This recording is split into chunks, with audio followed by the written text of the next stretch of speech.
Another one of these JEE prep questions, and let's just make sure we remember what the floor function does. The floor of, I'm just picking a number arbitrarily that fits this thing, 4 over 9, the floor of 4 over 9. The floor function is sometimes called the greatest integer function. So it returns the greatest integer less than or equal to the input argument. So in this case, the greatest integer less than or equal to 4 over 9 is certainly 0. Okay, so we get equals 0 right here.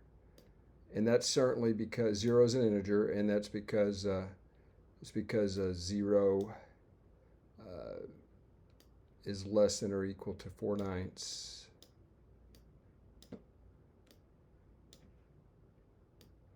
Strictly less than 1. Okay. So floor of the integer, this definition right here tells us that the floor of any integer is the integer itself. Okay, so strictly less than 1. All right. Now, so what this tells us is that x equals 4 is one of the solutions here. Just, we have one just like that. X equals to 4. Definitely a solution to this equation.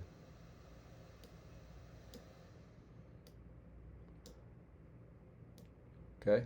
Now, we're supposed to find all positive integer solutions. We've only found one. Now, you can see 1, 2, 3, 4, 5, 6, 7, 8 would also produce floors of 0. So those would all be solutions. But we need to come up with an upper bound so we'll know when to stop. And that's what the next part does for us. Now, this observation right here, the floor of two different values, if they're equal, those values have to be less than 1 apart. Otherwise, they would be different floor levels. So in other words, this observation more or less is a restatement of this right here. Notice that this is an interval of length 1 right here. And so any pair of numbers that have the same floor would have to be separated by a distance no greater than 1, or actually less than 1. Okay. Now, what does that do for us? What does that do for us? Well, it allows us to take the original problem, x over 9, the floor of x over 9 equals the floor of x over 11, and actually apply this result. Okay, now x over 9 is going to be the larger number. No need to mess with absolute values here. We're looking for positive integers. And so just you can go through the arithmetic right here, the inequality arithmetic, but what we get out of this is x is less than 99 over 2. Now notice 99 over 2 is not a integer. But what we can do is realize that 49 is the next smallest value, permissible value. So this would be what, right here, 98 over 2. So that would be the maximum possibility.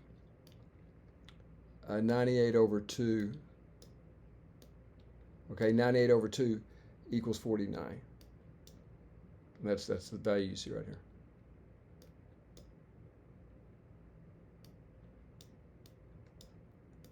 Okay, now notice, let's see, what do we have here? 4 is in this list of possible solutions, and we did discover that 4 was a solution quite easily just from the definition of the greatest integer function. Now, y'all, the rest of this is just going through, this is what I mentioned at the beginning, 1, 2, 3, 4, 5, 6, 7, 8, 9, all produce values of 0, and all the rest of these are very easy to check. Notice that we have to terminate at 44, because notice that 45 over 11, if x were 45, if x were equal to 45, and this is true for all the other values greater than 44, if x were equal to 45, right here that would imply that the floor of x over 11 was 5, right? I'm sorry, x over 9, excuse me, x over 9. You have to erase anything there. Right? And so that's kind of the whole way this worked, really. It's not the best explanation, but hopefully this tabular format allows you to see what's going on.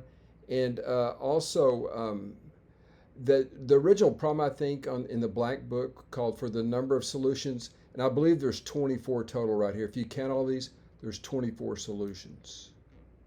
So I believe that was actually the real problem.